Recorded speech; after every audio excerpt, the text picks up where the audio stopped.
Ang video na ito ay isang warning sa mga umiinom ng amlodipine. Panoorin ang video, sabihin ko sa inyo. Ang amlodipine ay isa sa mga gamot para sa hypertension. Warning lamang po sa mga umiinom nito, huwag basta-basta ititigil kung gusto po ninyo lamang dahil sabi ninyo, normal naman na ang inyong blood pressure. Maaari po kasing ang inyong mga blood pressure ay nagiging normal dahil kayo ay umiinom ng amlodipine. Ibig sabihin, ang gamot na amlodipine ang dahilan kung bakit nagiging normal yan. Isipin niyo para pong ganito, kung mayroong baha, para hindi makapasok sa bahay ninyo ang tubig, maglalagay po tayo ng parang harang. Yung baha, sumisimbolo po yan sa hypertension na inyong mga sakit. At yung amlodipine naman po ay ang inyong harang.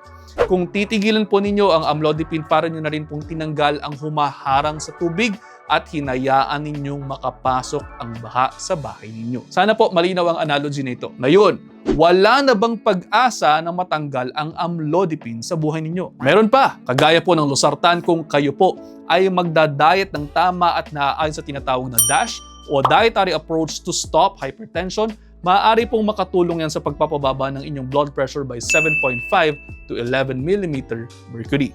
Ngayon po, ang tanong, ano ba ang diet na nakapaloob sa DASH? Basically, plant-predominant diet po ito. Mas maraming gulay, prutas, whole grains at lean protein ang papakain po natin. Mayaman po kasi sa fiber ang diet na ito at yan ay napatunayan na napakaraming pag-aaral na ang fiber ay nakatutulong sa pagpapababa ng cholesterol at blood pressure, pati na rin po ng risk ng diabetes at ng stroke. Kung sasabayin pa po ng pagbabawas ng asin sa kinakain, mas makatutulong sa pagpapababa ng blood pressure yan. Isipin po ninyo ganito, kung ang inyong blood pressure ay nagsimula sa ganitong punto, ganito kataas, then kayo po ay iinom ng gamot tulad ng amlodipine, maaari pong buwaba ang inyong blood pressure to the normal levels. Ngayon, kung kayo po ay magda-diet, mag-exercise, magtatanggal ng mga bisyo, pwede pa pong bumaba ang inyong blood pressure to lower levels. Kung kaya pong isustain ang diet dahil normally naman po ay balanced diet naman talaga ang DASH, maaari pong bawasan ng inyong mga doktor ang inyong mga gamot at ang nangyayari po dito, ito po pwede po itong ma-maintain at normal. Pero hindi para sa lahat ng pagkakataon at para sa lahat ng tao nagiging totoo ito.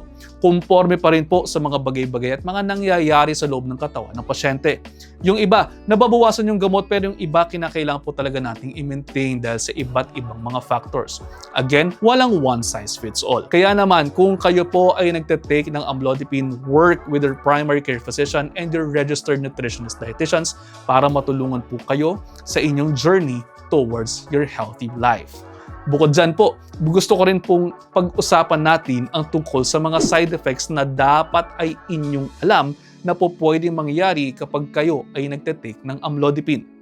Una, dahil po ito ay pampababa ng blood pressure, maaari pong bumagsak naman ang inyong blood pressure at makaramdam kayo ng pagkahilo, pananakit ng ulo, pagsusuka at iba pa.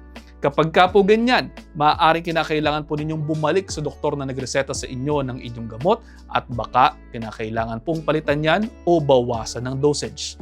Pangalawa, pwede po kayong mamanas. Ang isang common side effect na nakikita po sa mga taong umiinom ng amlodipine ay ang pamamanas. Ito po ay dahil ang amlodipine ay tumutulong sa pagre-relax ng blood vessels at nagpapababa ng blood pressure kaya mas madaling nag-accumulate ang fluid sa ibabang bahagi ng katawan, lalo na sa inyong mga ankles. Sinasabi po na mas common daw ito sa mga babae kaysa sa mga lalaki.